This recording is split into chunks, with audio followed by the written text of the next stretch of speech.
Victory Headquarters. Victory Headquarters. Victory right. Headquarters. That is correct. You want to introduce yourself to the people?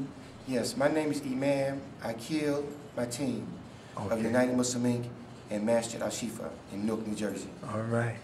And you were instrumental in helping to close down the liquor store. Well, I was a part of the team. Part of the team. That contributed. That contributed. That we understood this was a marathon and not a sprint. Yes. That we were here to stick it out, no matter how long it took, because we were not going to accept this liquor store in this community. So you see a new growth for the community. I see a new growth for the community because us coming together is what it takes. Yes. And God, of different faiths. Of different faiths. Yes, God says in the COWHN, let there arise out of you a band or a group of people enjoining what is right and forbidding what is wrong. They are the ones who will be successful. And that's what we did. A group of us came together and we were successful. I guess so many people don't understand when you close or work to close something of that magnitude, that they just see a liquor store, but they don't see what's bred from the liquor store. All the chaos that comes and anarchy that comes after the liquor store is open. Can you share some of that with us? All the side effects. Yes. All the side effects of the wrong type of people. We worked on this community for years, and I grew up in this community. Okay. And we worked in this community for years as far as with the children, with religious classes, physical education classes, boxing and karate, yes. Academic classes, and we're working on our future. And anyone who doesn't care for the future can't care for the children. Anyone who don't care for the children can't care for the future. So we saw our children being influenced by this liquor store, who were not only going to sell liquor, but they're going to be selling candy simultaneously. Sure. So the children will grow up going into the store and patronizing the store, buying candy and then soda, and then elevating that to liquor later on. Yes, and then other things after. And other things afterwards. Yes, yes, looking for something even stronger to rush them to death. To death. Basically the same. Let me ask you something, brother. You've been in this city here for, imagine, all your life? Since I was 5. Since you was 5. And I can tell you whole thing. Okay. In South Ward. South Ward. I went to Miller Street School when it was a part of South Ward. Okay. And 4 of my siblings went to South Side. Okay. And it was changed to Shabazz. Shabazz, yes. Let me ask you that when we look around the country, and we see the cities such as this right here is Newark, New Jersey, but cities on the same magnitude in terms of infrastructure, growth, taxi, airport, train, bus, and all these different things, businesses. I often wonder if the people in the city can't get it together, then is that like a door towards outright destruction? That shouldn't they be able to, because, like if you're going deep into Pennsylvania, people don't normally travel too far from their jobs. And you understand me? And when, most people that live in suburbs 2 hours away or whatever, work in cities, housed like Newark and Detroit or whatever. Why is it that the money seems to be here, the infrastructure is here, but it don't seem some reason that there's so much violence and things and stuff, and where people that live in the city don't seem to enjoy the fruit of the labor of the city? I don't get that. We believe that's by design. See, one of the things we have to start grassroots and teach ourselves to love one another. Yes. What happens is some people think they get successful, and the first thing they want to do is get away from their own people. Yes. And that's unfortunate. So when they do that, they're feeding into the system of not building. And God says in the COWHN, He won't change the condition of people until they make an effort to change it themselves. Yes. So we have to see what's affecting us, and we have to make an effort to change it. We can call on God, yes, but God helps those who help themselves. And I sometimes have long talks about this here, that the cities is actually our last economic stronghold. It really is. And so many people, do not understand. They think 2 hours away, 3 hours away, but 2 hours and 3 hours away work in the city.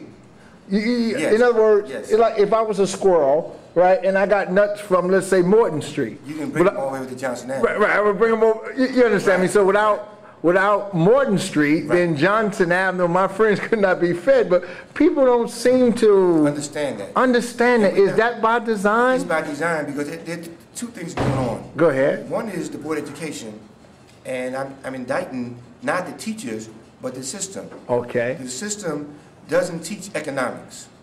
Our children finish colleges and some of the best universities in the country, and we're seeing that now. Some of our children, they're not all in the streets. They're guided by their parents and by faith.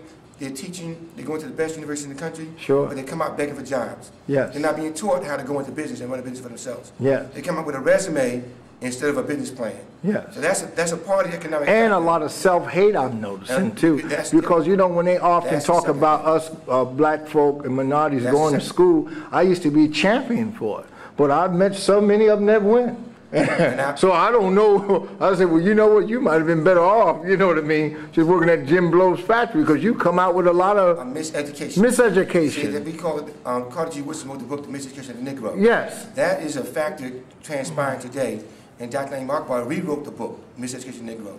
And we have the miseducation of the Muslim as well, and that's an issue in itself.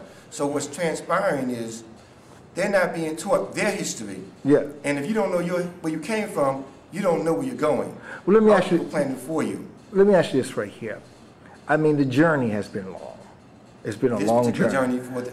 Well, not just for the liquor store. I'm just talking about the journey of itself, yes, African American people and minorities in the United States. By now, shouldn't each and every one know the game by now? I mean, I think I would know it. I would know something about the game. Well, the thing is, they've been put to sleep with pacifiers. And some people are actually selling out, being paid off. Like the liquor store here locally, there were bribes trying to be made to some of the religious leaders. And that has happened in some of the leadership. Sure. Some of the leadership have actually sold out. Betrayal by no other name but betrayal. Yeah. So they get a high-paying salary job, and they forget about where they came from. Sure. And they forget about their people and their circumstances, and they turn a blind eye and a deaf ear to helping their people.